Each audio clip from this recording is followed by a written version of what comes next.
I feel like I've been casting a lot of Zerg versus Protoss in StarCraft 2 lately. Is anyone getting tired of it yet? I mean, the thing is, ever since the new multiplayer balance patch went live, this matchup has been rapidly developing. Initially, we saw a lot of cheeses, right? A lot of Dark Templar shenanigans, a lot of Phoenix openers, Disruptor drops. Like, basically a variety of builds that weren't really played for the longest time, and Zerg players would just kind of lose. But over the course of the last month, they've been, I guess, brushing the rust off of all of their knowledge. I mean, personally, I also kind of forgot how to play anything, or how to play against anything that wasn't a Stargate opener. It was a little bit funny. But slowly but surely, Zerg players are starting to remember what they're supposed to do against a variety of early game plays that Protoss has access to. And this particular game right here on Berlingrad is a longer game of ZVP. I casted a Zerg versus Protoss between Trap and DRG a couple of weeks ago as well. That was, I think, 2 weeks or so after the new patch went live. So yeah, I'm hoping that this one is going to give us another update on where the late game in this matchup is currently at. I think overall, it's probably not going to be that much different compared to the previous patch, right? I mean, Stargate units are still really good, Corruptors and Spore Crawlers are still really good as well, but I can imagine that the way in which we get there is going to be quite a bit different. And obviously, those switches, right? Like, I mean, say, for example, you have, like, I don't know, 5 Stargates out. You can't pump out those Void Rays nearly as quickly as you could in the past, right? Even if you have to go for, like, if your army gets sniped and you have to rebuild it, it's not going to allow you to rebuild it nearly as quickly because the Void Ray just simply takes a little bit longer to produce. Obviously, you could just add on an additional Stargate, but yeah, it certainly has changed things up a little bit. Anyways, top left-hand corner of Berlingrad, playing with the blue Protoss probes from South Korea, we have Classic, and his opponent in the opposite corner with the red Zerg drones. He goes by the name of Rogue. Both of these guys amongst the very best players in StarCraft 2 right now. I think overall Rogue a little bit better. Mainly also because Classic has only returned from the military service about well, it's actually been like a year or so, I think, at this point. But there's no denying that, you know, Rogue has never taken a long break other than to play Maple Story, apparently. But he's never really taken an extended break from StarCraft 2 like Classic was forced to. But you can see right now that Classic has been, steadily improving in the game once again, to the point where right now, he's once more considered to be amongst the very best Protoss players on the planet. Stargate opener right here from Classic. Always living up to that nickname. He doesn't play a very fancy style of Protoss, he just does it really well. He just does, you know, those Protoss things very cleanly, which is much easier said than done. Stargate openers, I would imagine that if I can predict the future, right? If I were to make a prediction, I think about 50% of the games of Protoss versus Zerg in the future will probably be a Stargate opener. Compared to, like, I don't know, 90% of the games in the past. Well, getting one drone kill? Yeah, I don't think one drone for an adept is ideal. Anyways, Stargate openers is still really good for a bunch of different things. So this time around it's going to be an Oracle first. Could go into triple Oracle, double Oracle, you have a variety of things. But the problem is, right, say for example Zerg wants to go for like a Roach Ravager timing attack, or even like a Ling Bane Bust, or something along those lines. If you go for like a Robo Facility start or a Twilight Council opener, it can be quite hard to actually hold on against that sort of cheese. Whereas with the flying units, right, especially if you go for a Void Ray as a follow-up, you can defend much easier at home, but you can also leverage your way into a third base relatively easily. Alright, now Rogue did see it coming in right there. He didn't prepare any spores, but he's a little too good. Classic isn't even gonna try. He's gonna go into the main base. That's a very sad Oracle. Yeah, he knew that he was spotted right there, so he didn't even bother trying to go into the natural. He knew that Rogue was a little bit too good for that. It's a very sad Oracle. He was rushed out as quickly as possible, and then he got absolutely nothing done. If this was my Zerg play, I'd probably lose like 6 drones here. Come on, get at least one worker kill, bro. Come on. Come on. Look, there's a juicy little drone. Go grab it. Come on, Oracle. I'm cheering for this Oracle. Get it! Get it! God, there's 3 queens. Oh, oh, oh! It tried! No! It missed!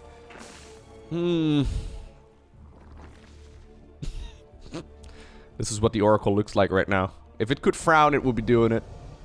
It's a little sad emoji right here. I kind of want to adjust my phone's sad emoji to just a picture of an Oracle. Anyways, Roach Warren coming up.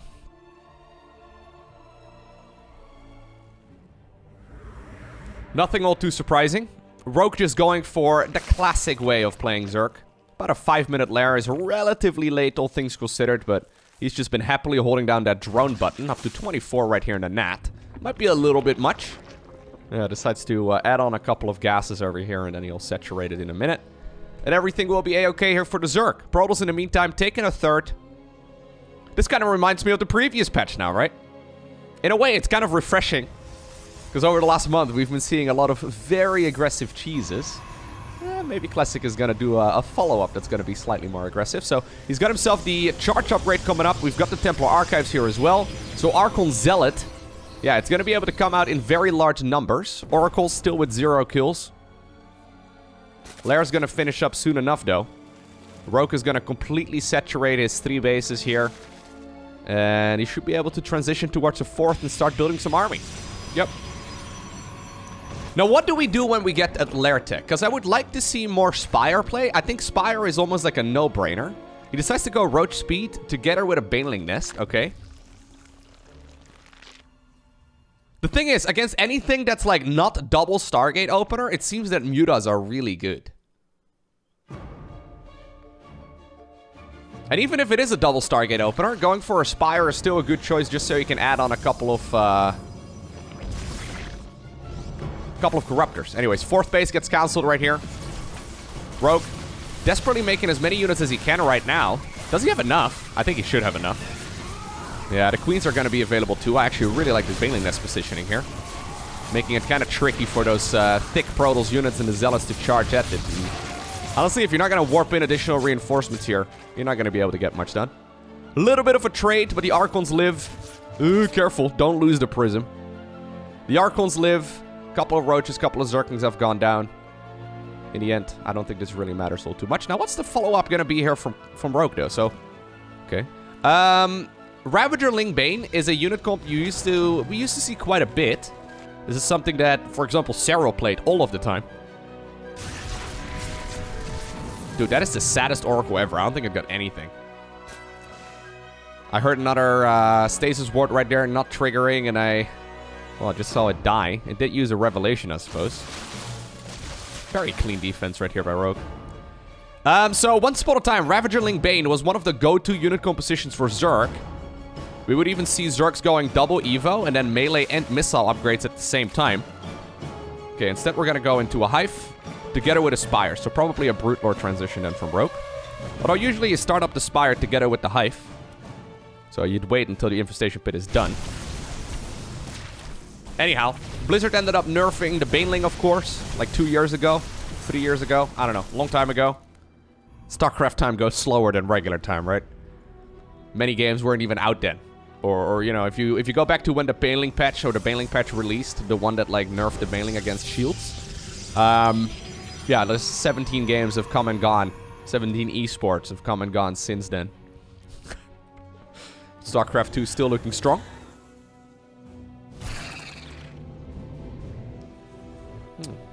Classic mixing in a Phoenix. Spire is over there. He hasn't seen it. But maybe he's kind of got the feeling that there is a chance that that's going to happen. Anyways, big Roach Ravager Ling Ball. Moving across. Going for the kill on the 4th base is probably more than what he's happy with. Okay, big warp in over here in the Nat. Once again, making sure that the Zerglings do not get in. A nice movement right here by Classic. That's a very important move, actually. It's super easy to accidentally have Banelings roll into your 3rd base. Either lose the 4th or have Lings running into your natural. Classic right there showing us how it's supposed to be done. Interestingly enough, okay, so even though Rogue did add on an Infestation Pit, and I thought he wanted to go for a Hive, he decides to now go for 10 Ultralisks. There are already 2 Phoenixes out. Fleet Beacons coming up. And we're going Disruptors. +1 flyer attacks. Okay. Yeah, so the road in which we get to Stargate units is very different than what we used to see. Classic almost forced to go for a ground-based army here in between. Now, this is one hell of a ground-based army. I mean, this is an army that also transitions really smoothly with Skytles units, right? Disruptors can obviously kill anything on the ground. Archons are always nice with a Skytles army.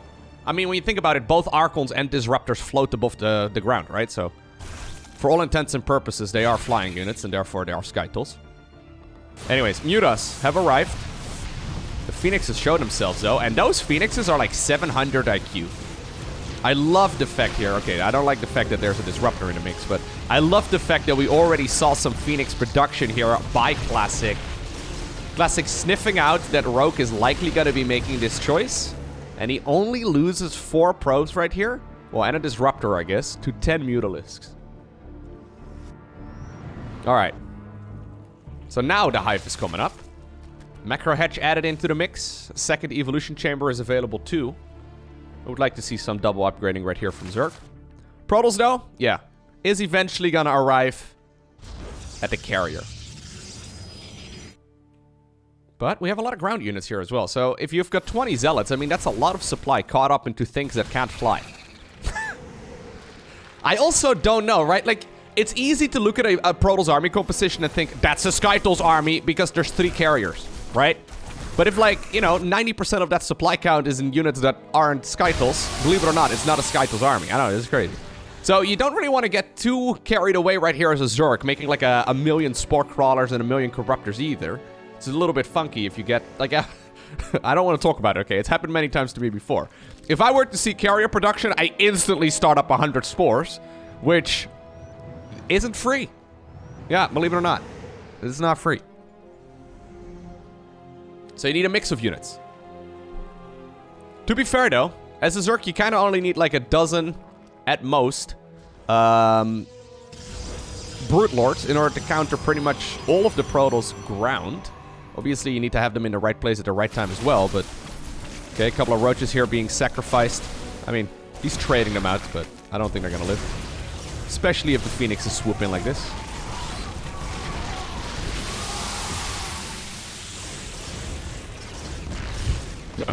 Picking up the low HP units. Okay, now the Corruptor showed themselves.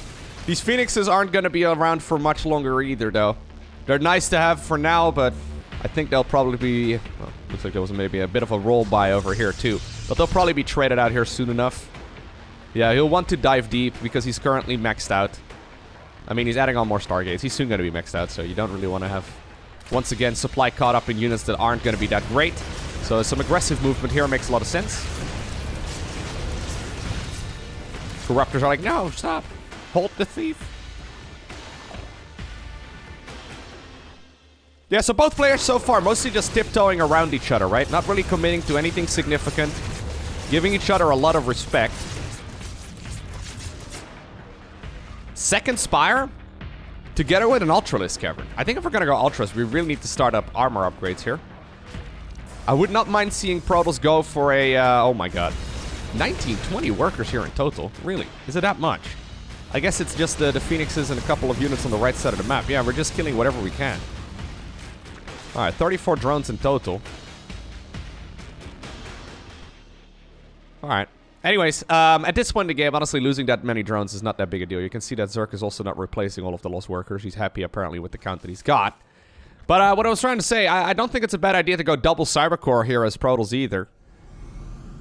I mean, if we're producing 4 carriers at once, it sounds to me like a good idea to get those carriers upgraded to the max as soon as possible, and a little interceptors and all that too. I mean, if Zerg can afford a second Spire, I think Protoss can definitely afford a second Cybercore. Cybercore, obviously, only minerals. So there's the armor upgrade as well, and then also Chitinous plating. The idea behind the Ultra, by the way, it's always a bit of a funny unit. We don't really see Ultras against really any armies other than Skytles. Isn't that like the weirdest thing ever? If you would have told me that like a decade ago, I wouldn't have believed it. Anyways, the Roach hit squad right here going in deep. He wants to get an honorable trade out of those units, and getting a Nexus certainly is one of them. Okay, it's one of them. Okay, Viper start up right now. So the idea behind the Ultras is that you can kill all of the ground units, right? So like the carriers by themselves, like this, are easily picked off. However, the Ultras can deal with then the Disruptors and the Archons and all of those other units that are still on the ground. Like a Skytles army is never just flying units that come out of a Stargate. It's always going to be High Templar, Disruptors, and all of those units in the mix as well. Although we're going very heavy Corruptor here, yeah. Gotta go up to like 30 Corruptors here in a sec. I think Rogue probably wants to max out upgrades those, or max out the upgrades of the Ultra before he's even going to consider making them. Because without the armor upgrades, they die very easily. With the armor upgrades, they take forever to kill with a maxed out carrier. Anyways, here we go. No spore crawlers, right? Normally at this stage in the game, we'd see 100 spores. Once again, though, very good movement here by Rogue. A little bit of a misplay here from our Protoss player, flying those corruptors, or sorry, those carriers, rather, in a very dangerous spot. Still decides to give up on the base regardless. Hatchery in the bottom left has been taken. Classic decides to go home. I would like to see a Mama ship added into the mix. The corruptors that have gone down, though, here's another one. Yeah, this is just bad movement on the carriers. You cannot really have the carriers on the same control group as anything else. That was some brilliant play right there by Rogue. So I think out of the 8 carriers that have died so far in this game, we could have probably expected only 2 to go down. Hello. All right. Not ideal. Now the Ultras are coming up. Classic might need a new base again as well in a second, though, because he's... okay, he's going to go for the one over here on the left side of the map, but... The map is Rogue's canvas, and he's been happily spreading creep everywhere he goes. Nice move right there. Classic with a good bank, though. I mean, he's starting to build up some bank anyways. Probably spend it and actually max out. Ugh. Ugh, a little bit of derping. A little bit of derping, yeah. I've seen a lot of free Protoss units going down so far. Maybe it's because of what I've been paying attention to, but I feel like Rogue is playing a bit of a cleaner game here so far. Once again, High Templar very far forward. Corruptors, well, easily pick off that carrier after it gets abducted. Battery overcharge, though, is going to keep some of those units alive. In the meantime, on the right side of the map, I do love these run-bys. Classic's harassment here has been on point. Doing a great job picking off those Zerg expansions.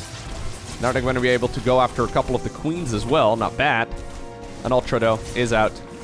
With transfuses, it can take a long time to kill. Looks like actually more carriers have gone down as well. So 10 carriers right now in total. Yeah, this base is never going to happen. Not even going to give him the satisfaction of the caustic spray. Alright. So, we do see spore crawlers then. But only in, like, very key locations. This is one of those spots where Protoss will likely go. And we've only seen, like, a bunch of them, right? How many have gone down? Yeah, only 2. So, it's a couple of spores, but really not that many. I mean, we have spores around the bases as well to prevent any incoming prisms, for example, from absolutely destroying everything. Now, finally, Brute Lords are added into the mix. Interesting. Well, I guess Protoss, like, you look at this army and it looks like a Skytle's army, right? But, it's only a couple of Skytle's units. Brute Lord Ultra.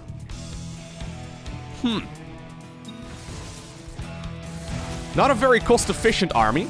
And Rogue doesn't have much bank here either, because obviously he's been losing a lot of expansions. Those Zealot run-bys have been absolutely critical. Here come the Protoss units, though. Prism once again flying very far away, but if the Prism is distracting all of the Corruptors, this is a fantastic opportunity right now for Protoss to go in. At the same time, Ultras going in for the counterattack. They're derping out a little bit, but they'll take care of that Nexus soon enough. Protoss, in the meantime, taking care of the base at the 6 o'clock position, and Classic, I mean, he is bulldozing ahead. Couple of Void Rays here are charged with defending here. 20 probes have gone down. Brutes available right now. I think you... Hello, why are we backing off? Come on, Classic! He doesn't know where the Corruptors are, but if Classic... Oh my god, really? Oh, snap. Okay, I think there's some mind games going on over here as well.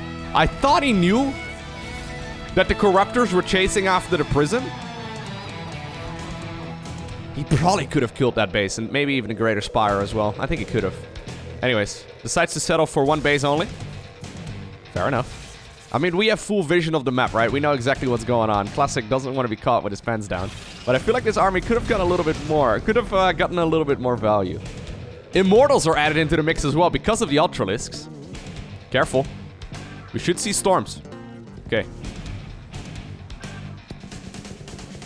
Base on the right side, though, was killed. Classic actually... dude, Classic harassment here has been fantastic. How many hatcheries has he killed? 6. He's killed 6 hatches. My main concern right now for Classic, though, is that he's starting to run out of money. He still has a good bank, don't get me wrong, but him mining another base is going to be kind of hard to see. Kind of hard to imagine here. Double immortal drop, sure. Maybe a little bit overly ambitious.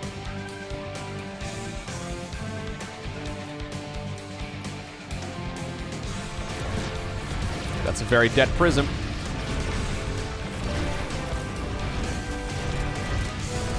Is he just gonna settle for killing the base? Oh, he will get it. Yep. Once again, Protoss army moving forward. Temp is still on the production tab as well, though. So this is not quite a maxed out army, but it's a very good force. Oracle added into the mix now again as well, which I really like.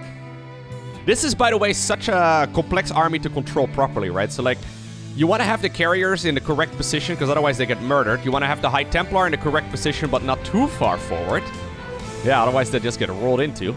You want to have the Archons underneath the Corruptors, ideally. You want to have the Disruptors on a separate control group. You want to have the Immortals target firing down the Ultralisks.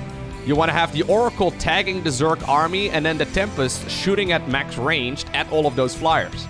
There's a lot of complexity in this Protoss force. This is not, you know, what people like to refer to as the F2A move style. There should have been a storm. You see what I mean? Like, that carrier, sure, but there should have been a storm at the very least. There's High Templar out. That's why you need to be so on point with the positioning. I think a Mama ship would make this even better, but obviously the Mama ship requires an additional hotkey. Excellent movement right here by Rogue, though. Staying just far away enough to not get stormed. Either that or Classic is missing the storms. It's always hard to say. They have quite a bit of range, but... Okay, here we go. Storm. There needs to be storms. Okay, nice storms right over there. Ultras in the meantime dealing a lot of damage. That being said, there are so many Corruptors, and the Archons are on the right side of this fight. A lot of the Corruptors, though, running dangerously low on health, but I think there might just be a little too much for the Protoss player to hold on. So many. Dude, he just needed one more storm. Oh, imagine if he would have gotten the storm off a little bit sooner. Okay, that would have been... that was so dangerous.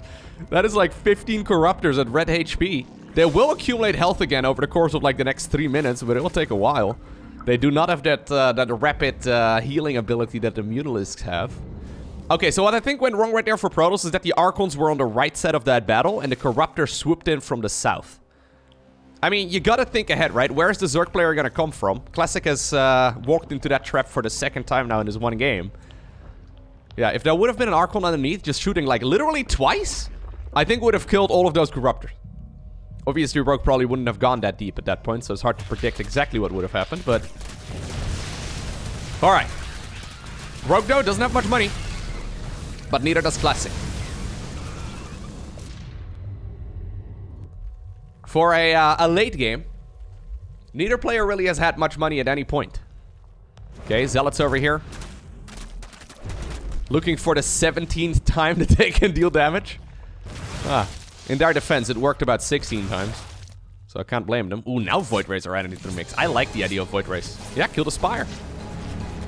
Let's go, dude. Corruptors obviously are pretty fast, but Void Rays are not slow. Okay, you do have to send them in a straight line back, though. Ugh, I don't like that. Why did he decide to go south first? He just got cut off. Okay, what I really liked is a hit squad.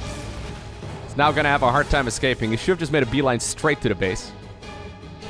I think overall, Rogue is playing a slightly cleaner game. Especially if he could, like, not take damage to all of those run-bys, he would have been in a phenomenal spot.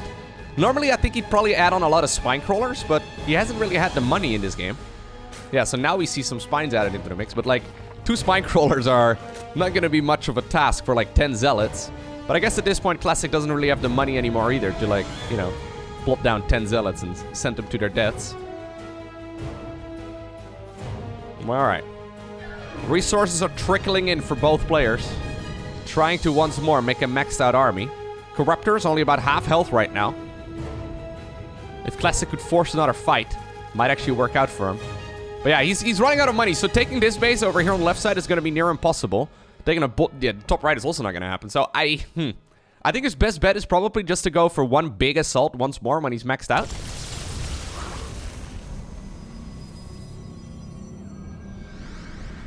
Stalkers are added into the mix. Never a good sign.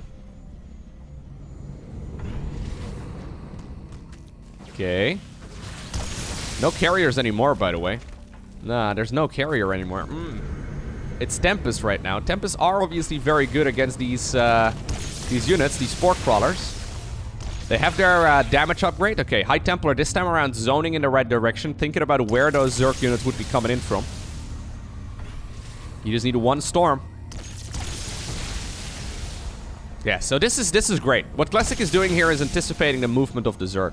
I would love to see the Spore Crawler, or sorry, an Observer, or like maybe even the Oracle right over there.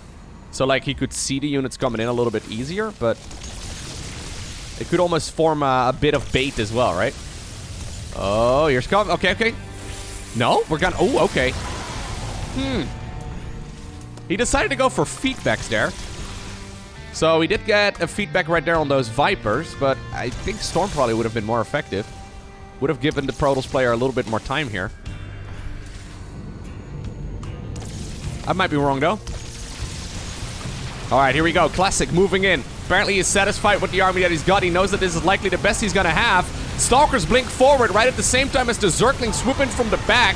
Corruptors don't try to dive on top of this, and even though there's a lot of Archons underneath, they're split up properly. Additional Zealots over here waste their charge ability on a couple of Zerglings. Are there enough units available though for the Protoss player to break through? Sure, Zerg still has a ton of Corruptors in the air, but nothing for them to kill. I think the logical next step is to go for a Greater Spire, but Rogue only just now realized that he, I guess, lost that Greater Spire earlier. That's what the Void Rays were doing, my man. So he probably tried morphing them in and then realized, wait a second, I can't. Desperately remorphing in that Greater Spire right now. Maybe those Void Rays just accidentally granted him the advantage that he's looking for. That being said, these are fully upgraded Zerglings and they hit like an absolute truck. I think that might still be a little bit too much for the Zerg player to, yeah, push back this Protoss army with. Okay, Classic. Yeah, at this point, he realizes he's got very little remaining in this game. He never got another base up and running.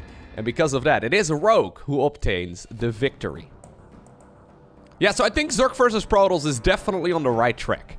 I can imagine that the late game is not going to be that much different compared to the previous patch. But I'm very happy to see that we don't just have two players sitting there, you know, just making a lot of static defense, trying to max out on their ultimate army, and no one really doing anything, right? That's what we saw a lot in the previous patch. And that was a little bit boring. This was a very action-packed game.